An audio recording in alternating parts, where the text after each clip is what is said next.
Cambridge Practice Tests for IELTS 1 by Vanessa Jakeman and Claire McDowell. Published by Cambridge University Press, 1996. This recording is copyright. Cassette 1, Side 1.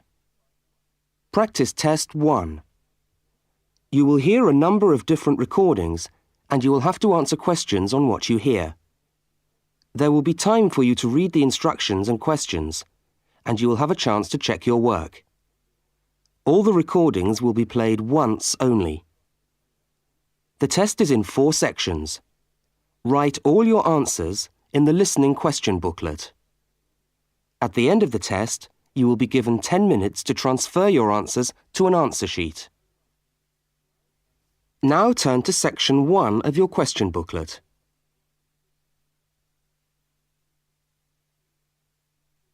Section 1. You will hear a telephone conversation between a woman and a police officer. First, look at questions 1 to 5. For each of the questions, 4 alternatives are given. Decide which of the alternatives, A, B, C or D, best fits what you hear on the tape and circle the appropriate letter.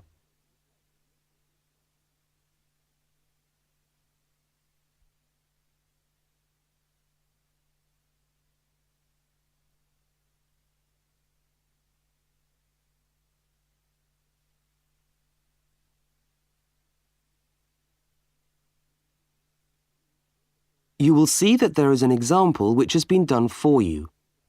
On this occasion only, the conversation relating to the example will be played first.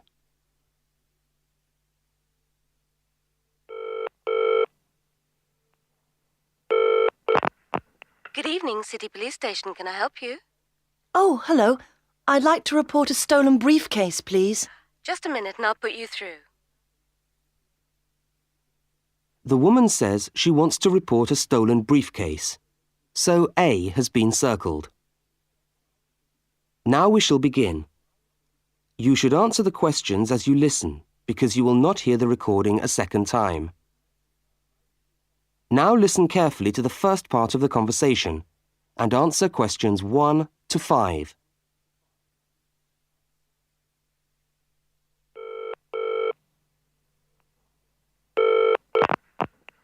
Good evening, City Police Station. Can I help you? Oh, hello. I'd like to report a stolen briefcase, please. Just a minute and I'll put you through.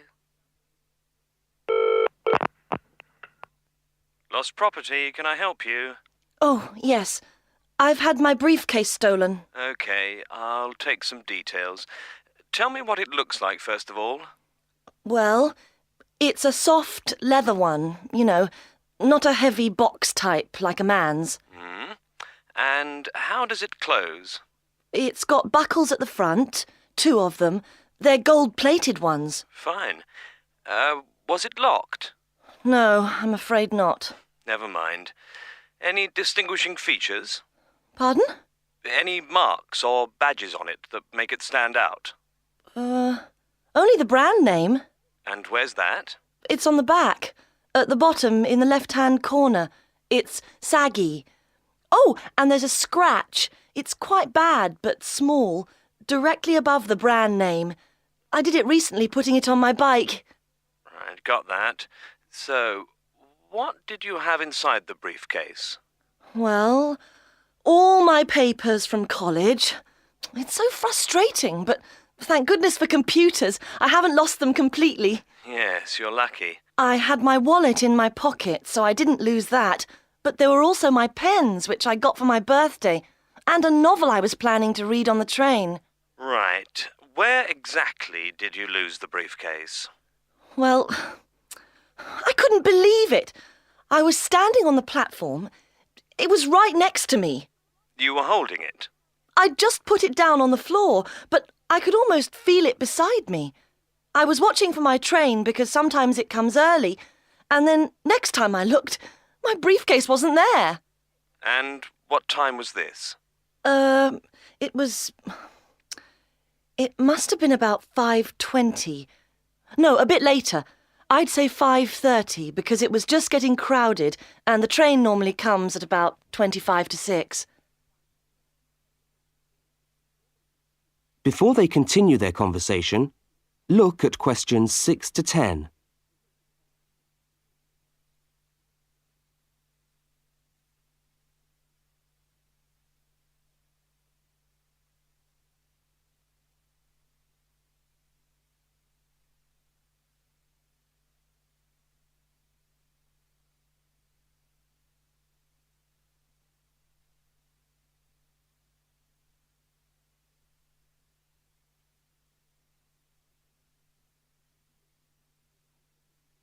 As you listen to the rest of the conversation, complete the form by filling in the numbered spaces 6 to 10. Right, if you'll just give me some personal details. Yes. What name is it?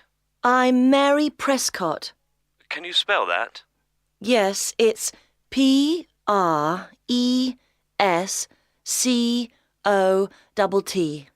And your address? Flat 2, 41 Fountain Road, Canterbury. Fountain Road. Yes, number 41. And have you got a contact telephone number? Yes, it's 752239. 752239. Fine. One last question. What would you say the value of your briefcase is? Including the contents? Yes. Just a rough estimate is fine. I'm not sure. Well, the briefcase itself is quite new. I bought it last month for £40. I suppose about £65. The contents are worth about £20 or £25 at least. That's fine. Well, if you could come down to the station tomorrow, you can sign this form and have a look at what we've got here. OK, thanks. Bye. Goodbye.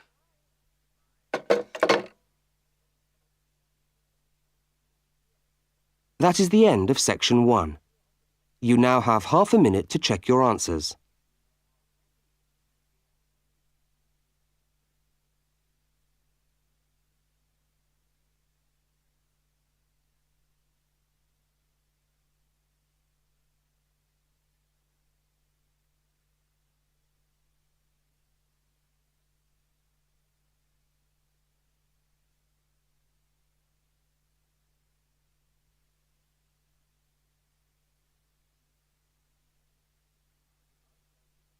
Now turn to section 2.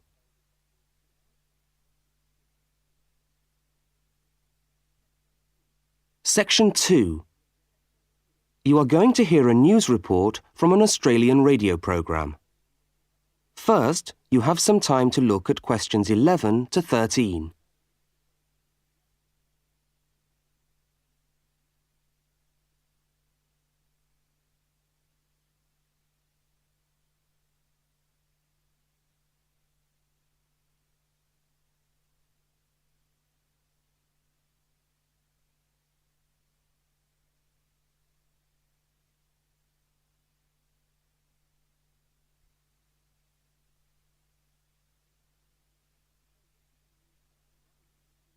Now listen to the news headlines and tick the 3 other items which are mentioned.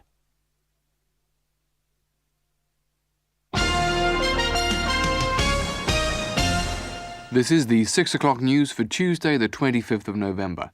And first, the headlines. The Prime Minister has promised to help the drought-stricken farmers in the northern part of the country who haven't seen rain for nearly 2 years. And in Sydney, a group of school children are successfully rescued from a plane which landed in the sea shortly after takeoff. Transport workers are on strike in Melbourne over a pay claim, and the strike looks set to spread to other states. And on a fashionable note, there's to be a new look for the staff of Qantas, Australia's national airline. Now you have some time to look at questions 14 to 21.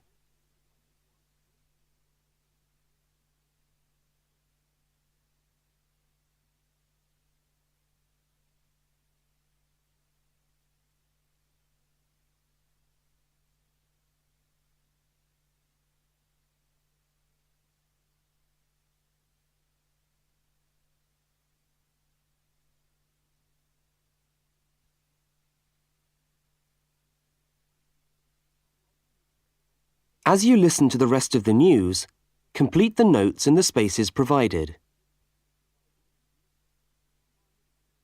The Prime Minister has pledged today that he will make $250 million available to help the drought-stricken farmers who have not seen rain for years get through the next 5 years. Money that was to have been spent on the restructuring of Sydney's road system has been reallocated to what the Prime Minister described as a more worthy cause. Farmers are to receive financial assistance to help see them through the worst drought in over 50 years. Many farmers feel that while the money is welcome, it has come too late to save them and their farms from financial ruin, and are angry that the government did not act sooner.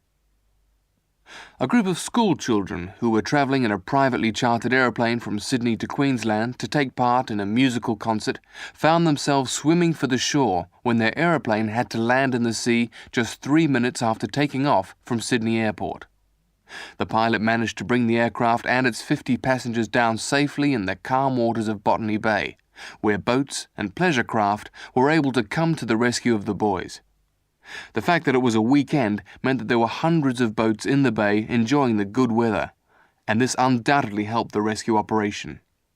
"We owe our lives to the skill of the pilot," said one of the boys, but the pilot replied modestly that it was all part of a day's work. However, all their musical instruments were lost, and they never got to play at the concert.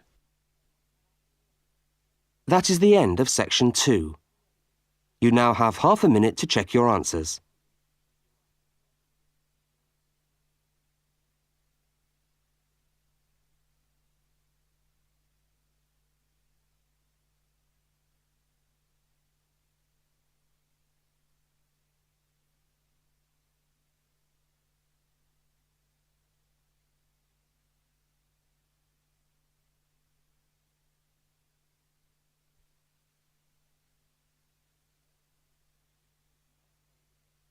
Now turn to section 3.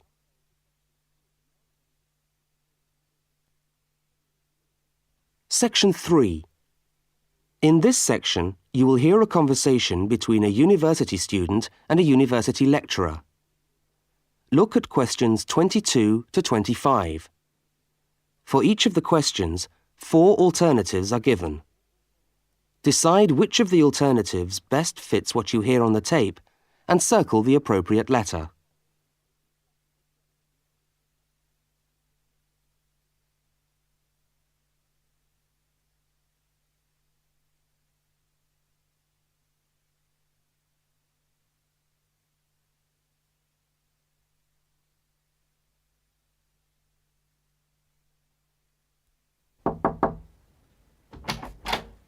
Hello.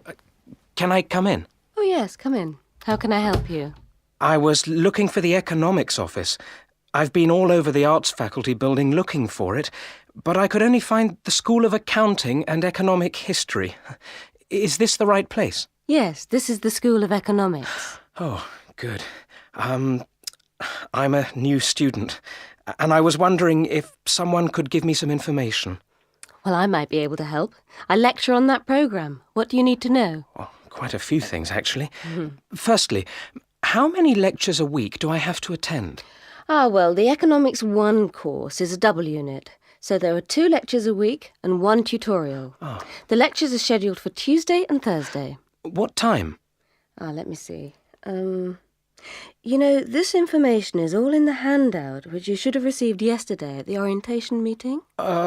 Was there a meeting yesterday? I didn't know about that. No one mentioned... Yes, there was. But never mind. Now, lectures are at 4 in the afternoon. Oh, 4's a bit late. I've got a part-time job that starts at 4:30. Well, you can't be in 2 places at once, can you? And attendance at lectures is necessary. We expect at least 90% attendance at this university, you know. 90%? That's high. Do they enforce that rule? Yes, we do.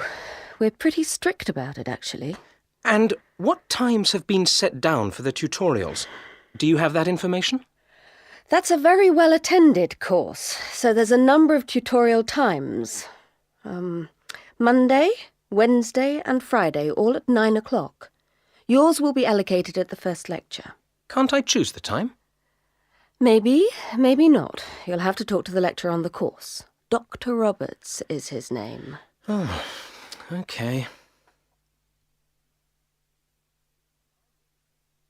Now look at questions 26 to 31.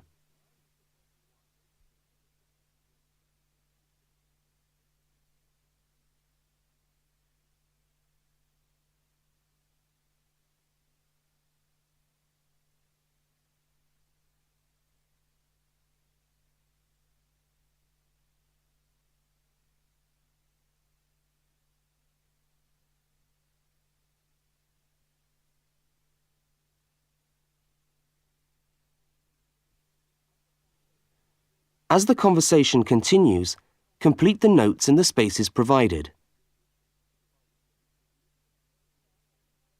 Anything else I can help you with while you're here? Well, yes, actually. Do you know what the course requirements are? I mean, how much work is expected for this course? Well, you have to complete a tutorial paper. What does that involve? Well, it's a piece of work on a given topic based on some set reading texts. You'll have to give a small talk to your tutorial group. Oh, how long does that have to be? Oh, about 25 minutes usually. I have to talk for 25 minutes? Yes, that's right. And then you have to write up your piece of work and give it to the lecturer to be marked. Right. And is that all? No! You also have to complete a 3,000-word essay on a topic. Can I choose the topic? Yes, usually you can. Right. That shouldn't be too bad. And in addition to that, there is an exam. An exam? What sort of exam? Well, it's an open book exam. Does that mean I can have the textbook with me during the exam? Yes, that's right. And can you give me any idea about the content of the first year of economics, so that I can get into some reading? Well, you'll be getting the reading list next week when lectures start. All the books are in the library. Yes, but won't everyone else take them out as soon as they get the reading list too? Well, yes, they might. But most of the important ones are held in closed reserve. That's a part of the library where you can go to read books, but you can't take them out of the building. What did you call that section of the library? Closed reserve. However, we do recommend that you buy the core books. You'll find them useful and you'll need them for the exam. Yes, I suppose I will. But what is the focus of the course? Well, the course at this university has a vocational focus. That is, a focus on preparing its graduates for work. So we're orientated very much towards employment. Oh, so my chances of getting a job are good. Well, provided you get good results. Well, look, thanks for your time. You've been really helpful. That's fine. See you next week, then.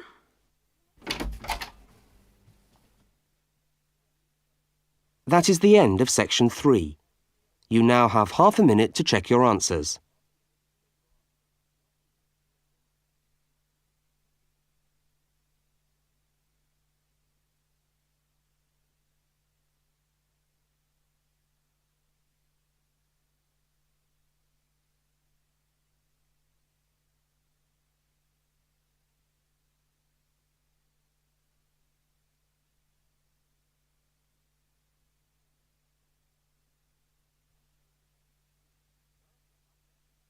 Now turn to section 4.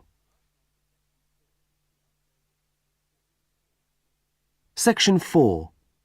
You will hear a talk given by a university lecturer about the structure of the university. First, look at questions 32 to 36.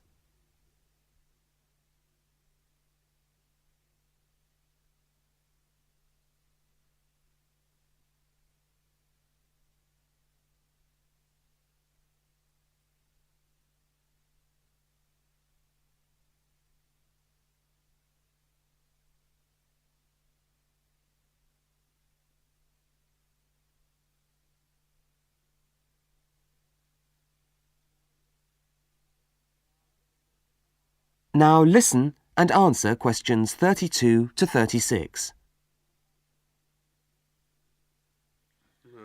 This is the main bit of the university. He's always the lecturer. Good morning and welcome to the University of Westlands. My name is Marcia Mayhew and I'm the coordinator of the Bachelor of Social Science degree. This morning I'd like to tell you about the structure of the university and about some of the requirements of the degree that you're about to enter. The Bachelor of Social Science is in one faculty within the university. That is the faculty where I work, known as Arts and Social Sciences. Here on this campus we also have the faculties of Architecture, Law and Science and Technology, among others. It's important to know something about the structure of the faculty because as you go through your course, you may need to call on members of the staff to help you. At the top of the faculty, we have a dean, and below the dean, we have 3 divisions. Each division has a divisional head, and your degree is located in the Division of Social Sciences. Within each of the divisions, there are the departments, and each of these offers the different degrees. For instance, 2 of the departments which offer the major subjects for your award are Sociology and Psychology. Each has a departmental head, but for practical purposes, the people you are going to see the most of are myself as coordinator of the Social Sciences degree and the actual lecturers who are teaching the subjects that you are taking. For instance, in the first semester, you'll be doing 4 subjects: psychology, sociology, history and economics. If you have any problems or difficulties, not that I'm anticipating you will, but you never know, then you should go and see your lecturers. For instance, you may find that you can't meet a deadline for an essay, or perhaps you're having problems with attendance. These seem to be the 2 most common problems that students face.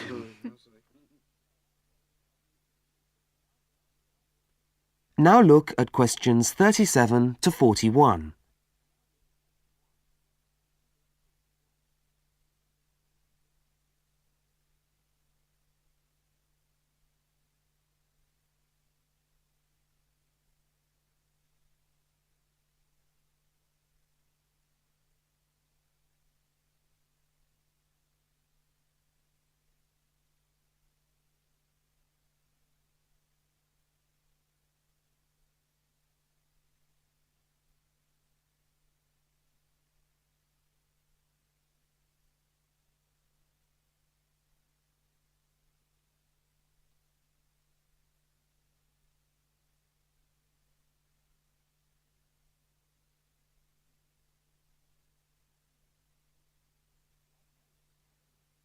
As you listen to the rest of the talk, answer the questions 37 to 41. If your lecturers are unavailable, you can always come and see me in my office. I'm available on Wednesday and Thursday mornings and on Friday afternoons. Outside these hours, perhaps you could ring the secretary and make an appointment. Now, you'll note that all of the subjects which you undertake in the first year are composed of lectures and tutorials. A lecture is about an hour long and a tutorial usually runs for about 2 hours. A lecture is rather like what I'm doing now, where one person will talk to all of you together on a subject. Now, we do ask you to try to attend the lectures. A tutorial is perhaps where most of the learning occurs at a university. You will be divided into groups of between 12 and 15 students, and each week one of you will have to present a piece of work to the group as a whole, and then the group will discuss what you've said. It's this discussion, this exchange of ideas, which really constitutes the basis of university learning, in my view. Listening to lectures in many ways is just giving you information that you could access for yourself in the library. But the discussion at the tutorial is very important. This doesn't mean that you shouldn't go to the lectures, though. Other factors to be particularly concerned about are the structure of essays and delivery of written material. And in particular, I would like to mention the question of plagiarism. Plagiarism is taking other people's work without acknowledging it. That is, without saying where it comes from. Now, of course, All essays are based on research done by other people, but you must remember to attribute the work to the original writer. And while it's a good idea to work with other people, don't hand in work which is exactly the same as your friend's work, because we will notice. If you don't acknowledge the source of your information, then you run the risk of failing the subject, or in very serious cases, you might be denied entry to the university. Last but not least, stay in touch with us. If things are getting you down, don't go and hide. Come and talk to us about it. That's what we're here for. Right. Thank you very much for coming along today.